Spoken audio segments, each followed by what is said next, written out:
함께 봉독하신 말씀 마태복음 26장 69절에서 75절 말씀 중심에서 베드로의 부인이라는 제목으로 함께 말씀을 통해 은혜 나누기를 원합니다. 지난주에는 예수님이 대제사장의 관저에 잡혀가게 되었고 거기에 한밤중에 공의원들의 소집된 공의원들 앞에서 이런저런 신문을 받으시는 가운데 내가 그리스도냐, 네가 하나님의 아들 그리스도냐라고 물었을 때 예수님은 침묵하지 아니하시고 당당하게 주님이 그리스도로 이 땅에 오신 것에 대해서 그들에게 선포하셨습니다.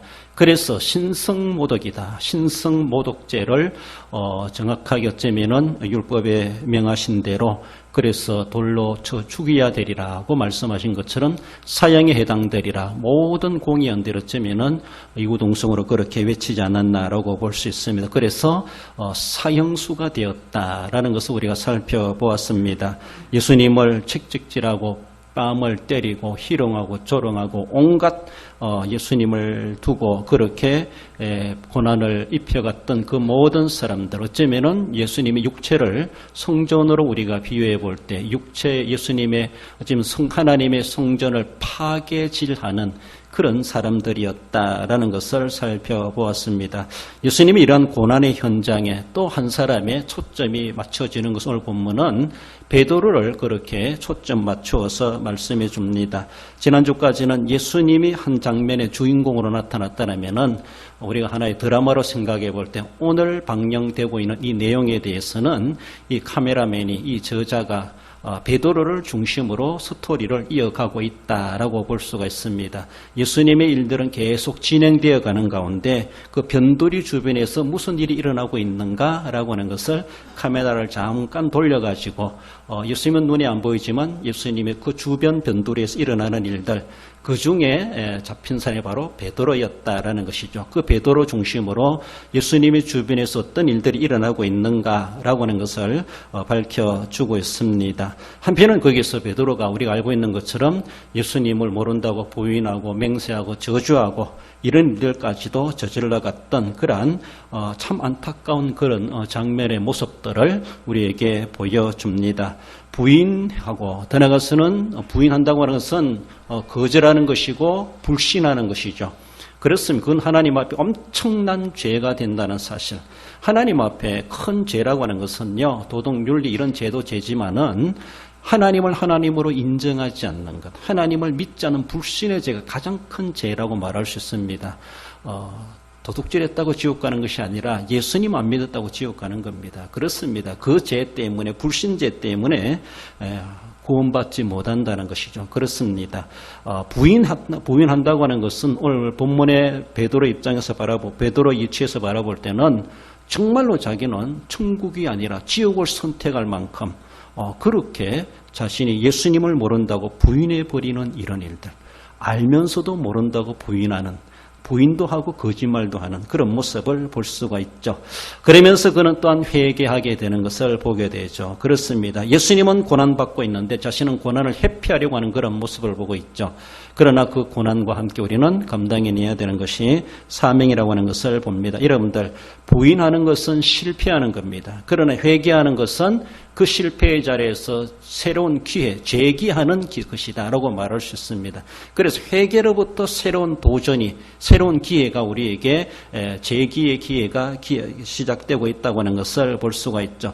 우리에게도 고난이 있습니다. 어떤 원치 않는 고난, 그 고난은 극복해야 될 대상이지 고난을 피한다고 다 되는 것은 결코 아니라는 것이죠. 할 수 있으면 고난 안 당하면 좋겠지만은 당해야 될 고난이라면 우리는 정말로 죽음을 각오하고 고난을 극복해내려고 몸부림쳐가는 그런 모습이 되어야 되고 우리가 또한 복음을 맡은 사명자라면 끝까지 달려갈 길을 마치기까지 믿음을 지키며 승리로 사명을 이루어내야 한다는 사실을 본문에서도 우리에게 가르쳐주고 있습니다.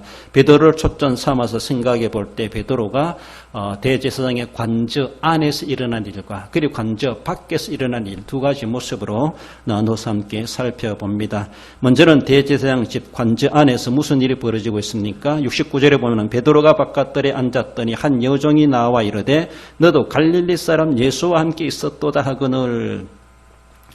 베드로와 여러 제자들 예수님과 함께 겟세마네 동산에서 기도하셨죠. 기도가 끝났을 때 이미 군병들은 유다를 앞세워서 예수님을 체포하러 왔습니다. 그때에 제자들은 다 도망가 버리고 예수님 홀로 어쩌면 군병들과 함께 대제사장의 집으로 끌려가지 않았나 그렇게 보고 있습니다.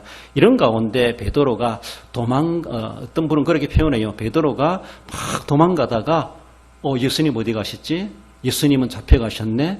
난 예수님과 함께 죽을지언정 부인하지 않겠다고 했는데 내가 왜 도망가고 있지? 그래서 다시 되돌아왔다는 것이죠.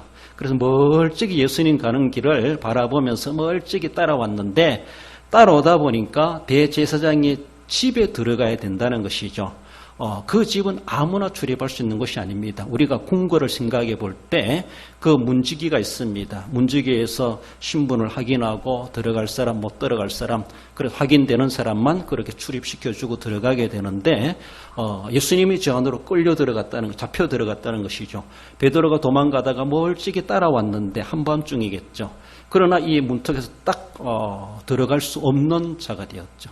그래서 다른 성경에 바라보면은 사도 요한, 예수님이 이제 요한의 도움을 빌려가지고 그 문을 통과한다. 그런 내용이 요한복음 18장의 내용으로 나오는 것을 볼 수가 있습니다. 한편은 요한은 베드로보다 나이 어리지만 상당히 발이 넓은 사람이 아닌가.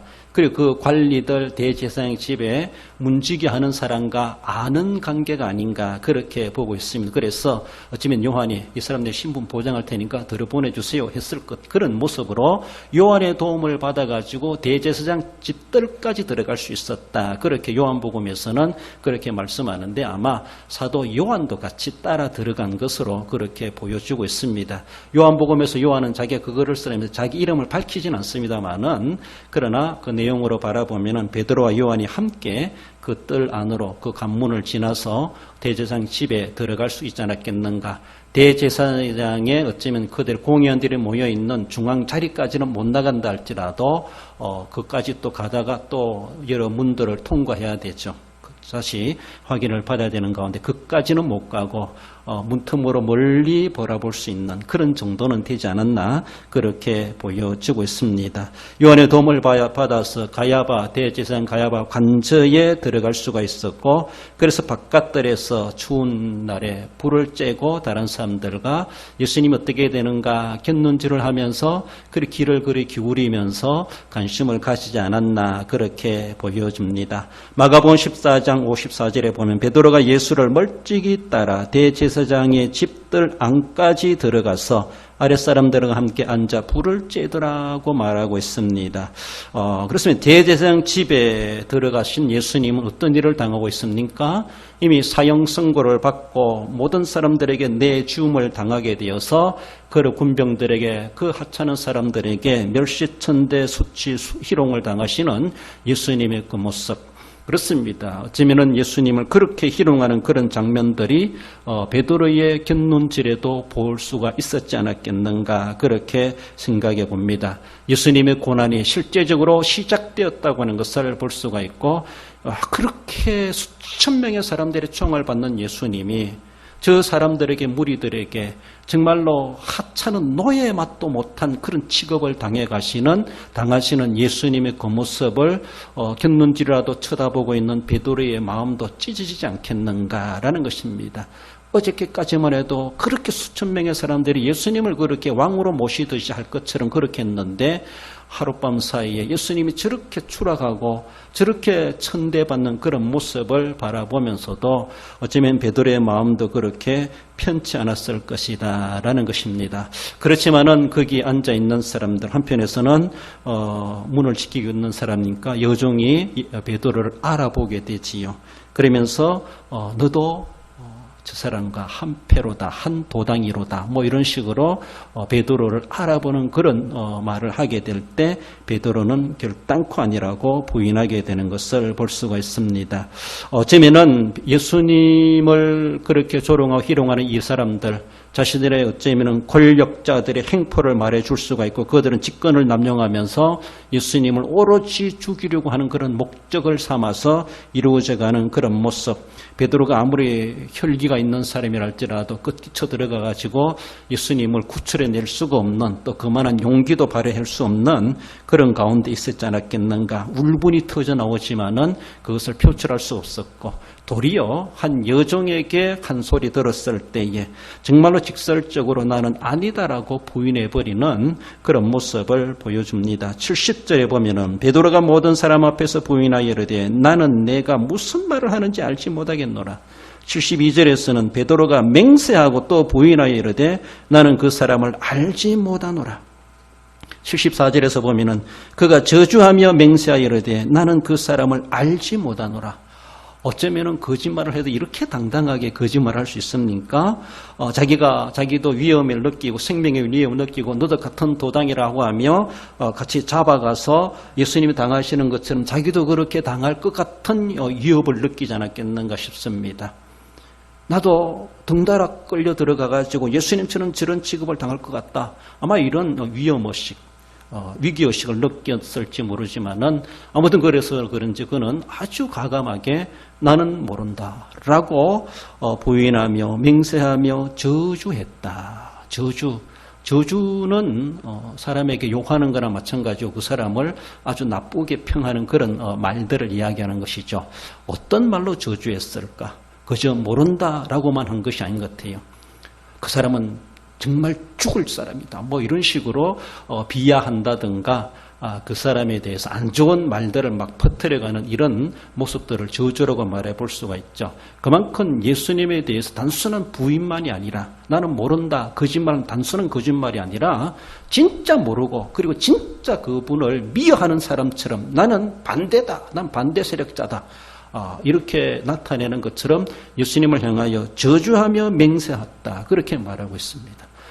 그렇게 그 말까지 안 해도 되지 않았겠는가 싶기도 한데 어쩌면 이미 자신이 거기에서 모면해내기 위해서 자신은 진짜 아니라는 것을 그렇게 좀 다른 사람들에게 확신시켜주기 위해서 그러는지 모르지만은 정말 거짓말에 보태가지고 맹세하고 저주까지 해가면서 거기서 모면해보려고 하는 자기 수단 방법대로 그렇게 피해보려고 하는 것을 볼 수가 있습니다. 예수님은 고난받도록 내버려두고 끝까지 따라갔음에도 불구하고 결국 자신은 고난에서 뛰쳐나오는 그 고난의 자리에서 결코 주님을 모른다라고 부인해버리는 그런 모습을 보여주고 있습니다. 얼마나 쫄장부 같은 그런 모습입니까? 그렇지 않습니까? 주님과 함께 정말로 고난의 현장에서 고난받을 수 있는 기회가 주어졌는데 그 기회를 감당해낼 만한 믿음의 능력이 없었던 베드로가 아니었나라고 볼 수가 있습니다. 그 고난을 거부하고 그 고난을 회피하고 그리고 고난이 없는 방법을 그는 모색해 가면서 고난 안 받으려고 그렇게 몸부림쳐 갔던 것을 봅니다. 우리 기독교 2000년 역사 가운데 그 고난의 기회가 주어졌을 때 그 고난의 기회를 아멘으로 수용하고 받은 사람들, 그래서 정말로 숱한 고난을 당한 우리의 선배들의 신앙의 이력들, 그 역사들 우리는 잘 알고 있습니다. 알게 모르게 정말로 그렇게 남들이 알아주지 못하는 가운데서도 지하 감옥에서 또 억울하게 죽음을 당하고 생명의 위협을 느끼고 고통과 매질을 당해가며 또 재산 몰수당해가며 쫓겨나며 여러 가지 모습으로 죽을 고비를 많이 넘길 뿐만 아니라 실제적으로 그 자리에서 죽음의 현장이 되었던 순교자가 속출하는 그런 역사를 볼 수가 있습니다. 그런 사람들이 왜 그랬습니까?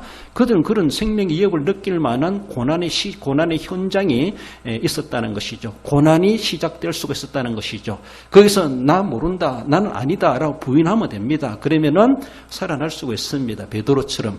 그러나 이 고난의 시작, 고난이 주어질 수 있는 그런 기회에 자기들은 그 한마디를 못한 것이죠. 나는 모른다, 나는 아니다 라고 말을 못했다는 것이죠. 말할 수가 없었다는 것이죠. 왜? 자기는 아는 사람이었기 때문에, 자기는 믿는 사람이었기 때문에, 나는 하나님을 모른다라고 절대 부인할 수가 없는, 거짓말할 수 없었기 때문에 죽을지라도, 죽음이 온다 할지라도 죽을 줄 알면서도, 감옥에 갇힐 줄 알면서도, 그래서 매질 당할 줄 알면서도, 그래서 손해볼 줄 알고 그 억울함을 당할 줄 알면서도 그 말을 할 줄을 몰랐다는 것이죠. 그 말 할 수가 없었다는 것이죠. 그 말 할 수가 없었습니다.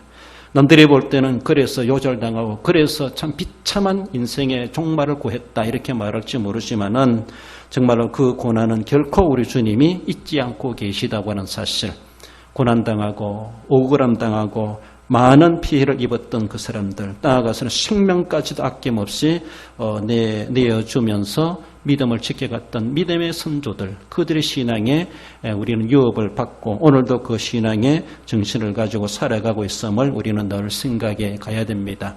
우리 한국교회도 그러하고 우리 기독교 역사 가운데 그러하고 예수님의 고난으로 시작해서 사도들의 고난, 지금 그 영적 DNA의 피를 우리는 받고 살아가고 있습니다. 그러므로 우리는 이제는 진짜로 영적인 본능을 발휘해서 그 고난의 기회가 주어졌을 때 고난을 우리는 기꺼이 감수하고 감당해 갈 수 있는 그런 각오와 다짐을 세워갈 수 있어야 될 것입니다. 많은 사람들이 결정적인 순간에 주님을 향하여 부정적인 행동과 말을 함으로 인해서 결국 하나님을 배신해버리는 이런 일들이 수없이 벌어지고 있다는 것입니다. 이것이 시험이죠. 한 걸음만 내가 양보하면 되는데 그 한 걸음을 양보할 수가 없었던 믿음의 정직성을 가지고 있었던 우리 믿음의 선조들, 오늘 우리의 모습에서도 우리가 오늘에 일단 모면해보자, 그것이 아니라 지금 죽는다 할지라도 아무 한이 없다 이런 마음 가지고 정말 고난을 기꺼이 믿음으로 감당해낼 때 그 뒷일은 우리 하나님께서 책임지신다는 것을 우리는 기억하십시다. 나아가서 베드로가 관저 밖에서 어떤 일이 일어나고 있는가라고 하는 것을 살펴봅니다. 75절에 이에 베드로가 예수의 말씀에 달 울기 전에 내가 3번 나를 부인하리라 하심이 생각나서 밖에 나가서 심히 통곡하니라. 베드로는 예수님의 희롱당하는 그런 모습을 이미 듣고 겪고 있었을 겁니다. 보고 있었을 겁니다. 그리고 또 자기도 사람들에게 도전을 받아가면서 시험이 불어오고 있는데 그 시험에 대해 자기 스스로가 패하고 있다고 하는 것, 즉 자기 입으로 예수님을 모른다고 부인한다고 하는 것에 대해서 어쩌면 자기가 의식적으로 했는지 무의식적으로 나왔는지 일단 모면하게 해서 했는지 모르지만은 일단은 그는 정말로 예수님을 모른다고 부인해버리는, 자기가 자기를 생각해도 엄청나게 부끄럽고 창피스러운 내가 이것밖에 안 되는구나 이런 모습 속에서 자기도 얼마나 움츠러지는 그런 모습이었겠는가. 제 안에서는 예수님이 고난당하고 이 바깥들에서는 베드로가 모든 사람들에게 시선이 집중돼 가지고 정말로 이 어려움을 겪고 있는 그런 모습에서 베드로는 거기서 부인하고 맹세하고 저주하면서 더 이상 그 자리에 있을 수가 없었다라는 것이죠. 살아남기 위해서 도망치려고 밖으로 뛰어나왔는지 모르지만은 아무튼 밖으로 뛰쳐나왔다는 것이죠. 그들과 함께 계속 있다가는 더 어떤 수모를 당할지, 더 어떤 공격을 받을지 몰랐었겠죠. 아무튼 그를 하나님께서는 밖으로 뛰쳐나오게 만드셨습니다. 뿐만 아니라 뛰쳐나올 때 그의 마음에 주어지는 생각은 바로 달 울기 전에 내가 3번 나를 부인하리라, 그 말씀을 그는 떠올리지 않았겠는가. 자기의 입으로 부인하고 맹세하고 저주했다는 것을 자기도 이미 의식하게 되고 그 자신의 부인과 동시에 떠올랐던 주님의 말씀, 그 말씀이 그의 내리를 스쳐 지나가지 않았겠는가라는 것입니다. 오늘 본문에서는 생각나서라고 말하고 있습니다. 여러분들 생각이 나야 됩니다. 아무 생각이 안 납니다 라고 하면 어떡하겠습니까? 영적 치매에 걸린 사람과 똑같습니다. 말씀이 기억나야 되죠. 말씀이 생각이 나야 되죠. 듣긴 들었는데 모르겠다. 영적 치매에 걸린 겁니다.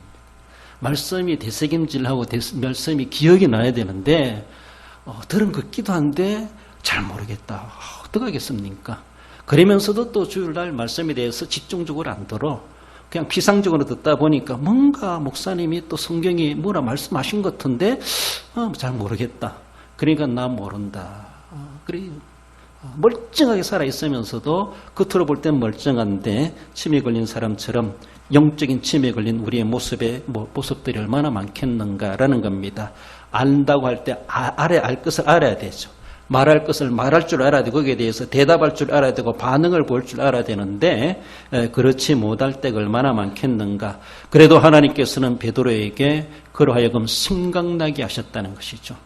주님이 하신 말씀에 그는 기억했습니다. 생각이 났습니다. 단순히 모면한 것뿐만 아니라 자기도 자기 입에서 튀어나왔던 그런 부정적인 말과 함께 그 말을 하고 나서도 그냥 살아남기 위해서 도망치는 것이 아니라 주님의 말씀에 붙잡히는, 주님의 말씀에 불이 크게 잡히는, 어디로 갈 곳도 없어. 그래서 어쩌면은 밖에 나와서 그는 심히 통곡하며 울었다. 주님 앞에 그렇게 주님 말씀이 생각나서 실제적으로 회개하는 그런 장면들을 보여주고 있습니다. 내가 3번 나를 부인하리라 하심이 생각나서 밖에 나가서 심히 통곡하니라. 그것은 그가 철저한 그가 회개하는 그런 모습을 보여주고 있습니다. 이전에 베드로가 이미 호언장담했죠. 그렇지 않습니까? 26장 35절에 보면은 베드로가 이르되 내가 주와 함께 죽을지언정 주를 부인하지 않겠나이다. 정말로 큰 소리 쳤습니다. 요거 몇 시간 지났겠습니까? 몇 시간 지났는지 알 수 없지만 아무튼 얼마 되지 않아서 그는 자기가 얼마 전에 그렇게 호언장담한 것은 온데간데였고 그래서 나 살겠다라고 하며 철저하게 예수님을 부인하고 저주하고 맹세하는 이러한 꼴이 되었다라는 것을 자기도 느끼지 않았겠습니까? 내가 얼마 전에 그렇게 호언장담했는데 내 꼴이 무엇이지? 이걸 생각하니까 더 창피하고 더 부끄럽고 더 자기가 미워지고 또 우리 주님 앞에서도 얼마나 죄송스러운 그런 마음이 있겠습니까? 그래서라도 밖에 나가서 그는 심히 통곡하며 어쩌면 회개했다라고도 말을 할 수가 있습니다. 여러분 우리 평소에 말하는 것 정말로 말도 잘하고 또 신앙생활 열심히 해야 되겠지만은 평소에 좋을 때 그 신앙 그것만 가지고 그 사람의 신앙이 진짜인가? 진짜일 수도 있습니다. 그러나 그 진짠가 아닌가는 고난을 겪어봐야 되지 않겠는가 그런 생각이 듭니다. 난국의 충신을 발견한다 이렇게 말한다는 것처럼 정말로 그분에게 어떤 문제가 생겨난다. 질구의 문제, 자녀의 문제, 장래의 문제, 물질의 문제, 자신의 인생의 문제, 심리적인 문제 어떤 문제가 발생하였을 때 과연 그 사람이 그 문제를 어떻게 대처해 나가는가 그 문제에 대해서 어떻게 자기가 접근해가고 그 문제를 해결해 가고하는 방법들은 어떻게 사용하고 있는가 그 문제를 통해서 어떻게 하나님 앞에 자신의 신앙의 모습을 보여주고 있는가 그것을 통해서 그 사람의 됨됨이 그 사람의 진짜의 면모를 볼 수 있는 기회가 아니겠는가 그렇게 볼 수가 있습니다.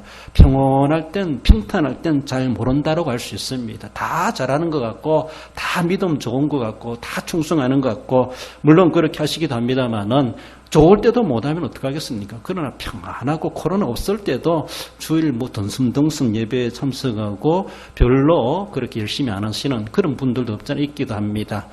그렇으면 코로나 있든지 내가 몸이 아프든지 바쁘든지 어떠 하든지 또 개인적, 가정적, 직장적, 사회적 문제가 있다 할지라도 일편단심 우리 쉬운 말로 비가 오나 눈이 오나 속상하나 기분이 좋으나 정말 어떤 때든지 나는 절대로 주님을 떠나지 않겠습니다. 주와 함께 죽을지언정 부인하지 않겠습니다. 평소에 은혜 받은 그 모습 그대로가 재난과 어림이 있다 할지라도 그 모습을 우리는 주님 앞에 보여줄 수 있어야 되죠.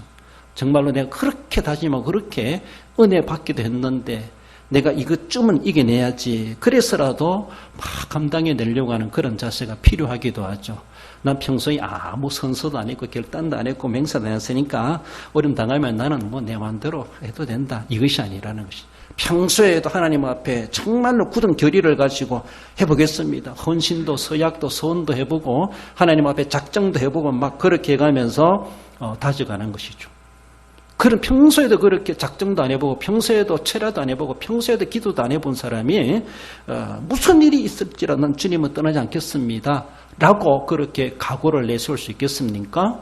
안 왔다 할지라도 진짜 문제 당했을 때 진짜 그 신앙의 아름다움을 보여주는 사람도 있겠지만은 좋을 때도 못하는 사람이 안 좋을 때 뭐 잘할 수 있겠는가 보장되지 않는다는 겁니다. 신뢰감이 안 간다는 겁니다.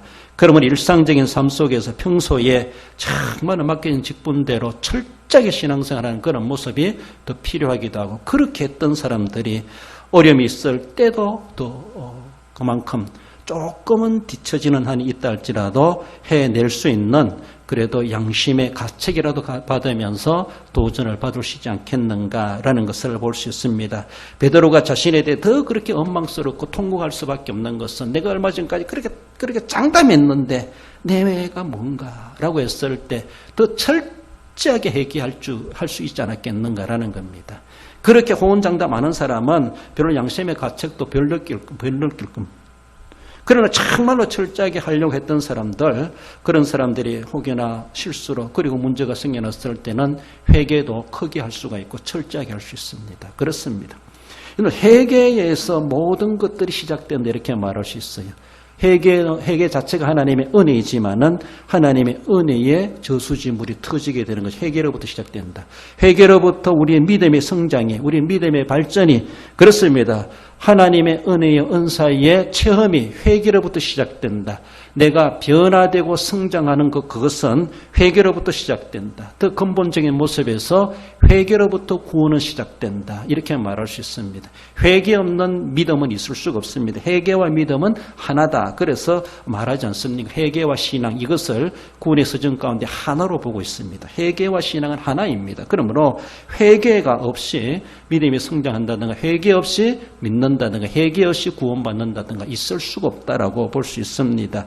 우리가 신학적으로는 믿음으로 구원받는다라고 하지만 실제적인 모습에서는 회개로부터 구원받는다 이렇게 말할 수가 있다라고도 말할 수 있습니다. 이런 모습에서 베드로는 어쩌면 유다와 다르게 철저하게 회개할 줄 알았다라고 하는 것을 볼 수 있습니다.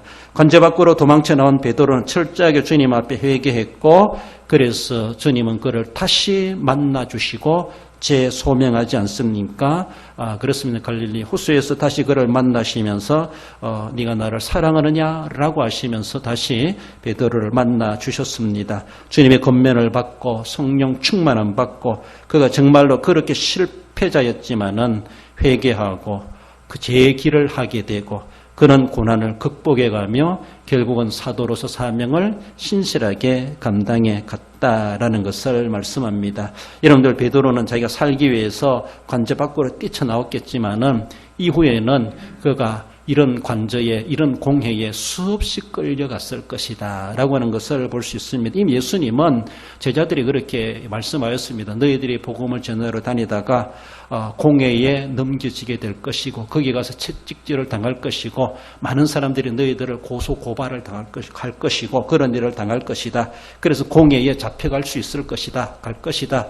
그럴 때도 두려워하지 말라. 내가 너희들이 할 말을 주겠다라고 하면서 그렇게 마태복음 10장에서도 그들의 전도대를 보내면서 주님 그렇게 말씀하시기도 하셨고 또 사도시대에 와서 볼 때 사도행전에서도 사도들이 계속 공회에 끌려가고 감옥에 들어가고 그들 앞에서 또 복음을 전하고 바울도 그러하고 베드로도 그러하고 그렇게 수없이 그들의 공회에 끌려다니는 그런 일들이 있어졌을 때 그 이후에 그 이후에는 베드로는 나는 예수님에 대해서 모른다라고 말하지 않고 결단코 죽음을 각오하면서 주님에 대해서 안다라고 우리는 말하지 않을 수가 없다라고 하면서 담대하게 말씀을 외쳤던 베드로 또한 여러 사도들을 볼 수가 있습니다. 부인했던 자가 이제는 사명자로 변화되는 것이 놀라운 모습으로 베드로에게 임하신 하나님의 은혜임을 봅니다. 베드로 전서에서 우리에게 말씀해 주신 한 읽어봅시다. 4장 12절입니다. 사랑하는 자들아 너희를 연단하려고 오는 불시험을 이상한 일 당하는 것 같이 이상히 여기지 말고 오히려 너희가 그리스도의 고난에 참여하는 것으로 즐거워하라. 이는 그의 영광을 나타내실 때에 너희로 즐거워하고 기뻐하게 하려 함이라. 할렐루야. 그렇습니다. 베드로 감히 이 말을 할 만한 자격이 없다라고 볼 수가 있죠. 그래 나는 실패자였다. 나는 불시험이 왔을 때 나는 이상한 일 당하는 줄 알고 나는 모면해 보려고 예수님을 모른다라고 부인도 하고 맹세도 하고 저주도 해봤다. 그러면서 그가 정말로 깨어지고 나서 은혜 받고 나서는 그래서 교회 성도들에게 또 담대하게 말해줄 수 있는 것은 내가 그렇게 실패했던 것처럼 실패자가 되지 마라. 그러면서 베드로전 4장 12, 13절에서 주시는 말씀 연단하려고 오는 불시험이다. 이상한 것을 여기지 말고 도리어 그 고난에 감사함으로 참여하고 즐거움으로 감당해가고 그래서 하나님이 기뻐하시는 승리하는 자가 되어야 될 것을 그래 권면해 주고 있습니다. 그 권면이 당대 사람들뿐만 아니라 오늘도 그 시험에 실패를 경험했던 베드로가 우리에게 그렇게 신신당부하며 권면해 주고 있다는 사실을 늘 기억하며 우리가 어떤 삶 가운데 있든지 간에 우리가 부인하는 자가 아니라 예수님을 안다라고 언제 어느 때라도 가감하게 침묵하지 말고 복음의 진리를 외쳐가고 주님의 정인된 삶을 우리가 승리하며 감당해 갈 수 있어야 할 것입니다. 결론적으로 읽어봅시다. 주님을 부인한 베드로는 철저히 회개하고 새 사람이 되어 주님의 정인으로 순교도 감수한 것을 보며 늘 영적 무장하여 불시험도 이겨 승리하는 성도가 됩니다. 어려움이 있다 할지라도 우리가 감히 불시험이라 말할 수 없다 할지라도 크고 작은 우리 주변에 우리의 삶에 일어나는 여러 가지 일들로 인해서 주님 앞에 정말로 보잘것없는 그런 형편없는 믿음의 모습을 보이는 자가 아니라 도리어 그럴 때 주님 앞에 내가 네 믿음을 이제야 알겠노라 라고 주님을 감탄케 드릴 수 있는 영적 무장하시고 어떤 시험도 주님의 이름으로 이겨내시고 승리하셔서 주님의 기쁨의 영광에 참여하게 합당한 우리 성도 여러분들 되시기를 주님의 이름으로 축원드립니다. 기도하십시다. 주신 말씀 기억하며 주님 베드로가 연약하여서 그렇게 주님을 모른다라고 부인하고 맹세하고 저주까지 했던 것을 기억합니다. 베드로만이 아니라 우리도 나도 그렇게 약해질 수 있고 불시험이 다가올 때 감당할 수 없는 어찌할 수 없는 문제가 다가올 때 나도 보기 좋게 주님을 부인하고 주님을 저주할까 두렵습니다. 나를 지켜주시고 어떤 가운데서도 불시험이 온다 할지라도 이상히 여기지 말고 도리어 즐거움으로 주님의 고난에 참여한다고 하는 기쁨을 가지고 감당해가는 자, 시험도 이겨내는 자, 승리하는 자, 그래서 주님의 부활에 주님의 승리에 참여하기 부끄럽지 않는 믿음의 사람 되게 해주옵소서. 주신 말씀 기억하며 우리 함께 기도하십시다. 우리 하나님 아버지 은혜를 감사드립니다. 오늘도 귀한 말씀 주시니 감사합니다. 그렇게 주님을 사랑한다, 주님께 충성한다 했던 베드로도 참으로 이런 시험을 당했을 때에 이겨내지 못했고 주님을 모른다 부인하며 맹세하며 저주까지 했던 것을 봅니다. 하나님 아버지 간사한 인간의 마음들 아무리 호언장담한다 할지라도 시험을 이겨내지 못하는 연약한 자임을 볼 수밖에 없습니다. 우리 하나님 아버지 내게도 믿음을 더하여 주옵소서. 작은 이로 인하여서 시험 들고 주님 앞에 믿음을 지켜가지 못할까 두렵사오니 능력으로 역사하시고 날마다 회개하며 날마다 자신을 복종시켜가며 주님의 제자된 자로서의 삶을 살아가기에 부족하지 않고 절대 진리를 선포하며 복음을 위해 살아가기에 부족하지 않도록 은혜의 은혜를 더하여 주시고나오며 예수님의 이름으로 기도 올려옵나이다. 아멘. 마리아에게 주신 비전이 있었습니다. 그는 계집종 여종이었지만은 성모가 될 것을 우리 주님은 그렇게 계시하신 것처럼 그 비전을 품고 살아갔습니다. 사람들이 나에게 손가락질하고 욕한다 할지라도 만세 만대 모든 사람이 나를 보겠다라고 말할 것이라고 그는 하나님 주신 비전을 굳게 잡았습니다. 돌팔매질을 당한 한이 있다 할지라도 그 비전을 놓치지 않고 믿음으로 지켜갈 때에 그렇게 그 복을 이루어냈던 것을 우리는 생각해 봅니다. 하나님 내게도 비전을 주시고 하나님의 나라를 향한 하나님 내 인생을 향한 하나님의 뜻을 내가 바르게 깨닫고 인생에 허송세일하지 아니하고 하나님의 뜻을 이루어가고 하나님의 뜻의 성취함을 받는 자 되게 해달라고 우리에게 주신 비전을 품고 비전대로 주님 앞에 믿음으로 나아가는 자 되기를 위해서 기도해 주시고 그리고 우리는 세상에 희망이 되어야 된다는 것을 말씀해 주시는 것처럼 소금에 되고 빛이 되어서 나를 본받으라 나를 따르라 라고 할 만큼 모든 세상 사람들 앞에 본이 되는 삶을 유익을 끼치는 삶 향기 바라는 성도가 되게 해 주옵소서. 이런 주일날 주셨던 말씀을 우리 다시 한 번 더 되새기며 생각을 떠올려가며 기억해내며 함께 기도하십시다. 우리 하나님 아버지 귀한 말씀 주시니 감사드립니다.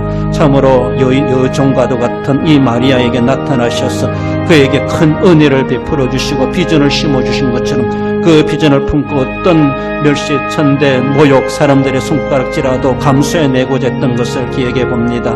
우리 하나님 아버지 그 여인에게 그런 복을 주신 것처럼 우리에게도 그리스도 안에서 그 복된 자로 삼아주었음을 믿습니다. 주님 안에 모든 것이 가능함을 기억하며 그 비전을 가지고 주님의 뜻을 따라 살아가게 부족하지 않도록 믿음의 믿음을 더하시고 주님의 말씀의 약속을 굳게 잡고 흔들리지 아니하고 의심치 아니하고 믿음대로 믿음으로 나아갈 수 있도록 우리 하나님 도와주시고 믿음의 저편에 성취되게 하시는 하나님의 놀라운 영광에 참여하게 부족하지 않도록 꿈을 주시고 믿음을 주시고 믿음으로 감당해 갈 수 있도록 역사해 주시기를 원합니다. 너희는 세상에 희망이 되어야 될 것을 말씀하시는 하나님, 여러 가지 어려움과 고통 속인 이 오늘의 현실 가운데 세상 사람들에게 희망을 불어넣어 주시는다. 소금이 되고 빛이 될 수 있도록 인도해 주시고 주님의 교회가 그 사명을 감당하게 해주시기를 원합니다. 모든 이들에게 본이 되게 하시고 그들을 바른 길로 인도해낼 수 있는 믿음의 사람의 삶을 살아갈 수 있도록 우리 하나님 도와주옵소서. 그만한 능력도 은혜를 주시고 리더십을 허락하여 주시고 주님의 교회와 모든 성도들 우리 자신들이 참으로 빛이 되고 소금이 되고 희망이 되게 부족하지 않도록 성령으로 역사하시고 강권적으로 인도해 주시길 원하오며 그리고 하신 예수님의 이름으로 기도를 올리옵나이다. 질병으로 어려움당하는 성도들, 병원에 입원한 성도들, 수술하고 있는 성도들, 요양하는 성도들, 질고로 어려움당한 성도들, 연로하신 어르신들을 위해서 우리 선교사님들과 선교 사업을 위해서 우리 학생들 주일학교와 그들의 학업과 진학과 장래와 취업과 결혼과 저희들의 모든 장래 앞길 선하게 아름답게 믿음의 자녀들이 잘 되어지도록 위해서 기도하시고 또 우리가 이웃 주민들 우리 전도 대상자들 김탄대대 군 보고마를 위해서 선교사님들 선교 사역지 선교지마다 또 출타객지 사방에 있는 우리 대양의 권속들을 위해서 더 나아가서 나라와 민족과 위정자들과 모든 공직자들을 위해서 우리 함께 한 번 더 합심해서 열심히 기도하십시다. 우리 하나님 아버지 은혜를 감사드리면 우리 가운데 여러 가지 질고로 연약함을 어려움당하는 성도들이 있습니다. 주님의 치유와 치료와 도우심을 간관이들 많습니다. 하나님 아버지 사지백제 5장 6보 이목구비에 저희들 안가박과 하나님 아래 위에서 하나님이여 모든 것들을 살펴주시고 비정상적인 것들을 정상으로 돌려주시고 회복해 하시고 기력을 더하시고 정신을 맑게 하여 주시고 건강하게 주님을 섬기가게 조금도 불편함이 없도록 회복시켜 주시길 원합니다. 치료하여 주시길 원합니다. 만병의 의사 되신 하나님께서 저희들을 치료해 주시옵소서.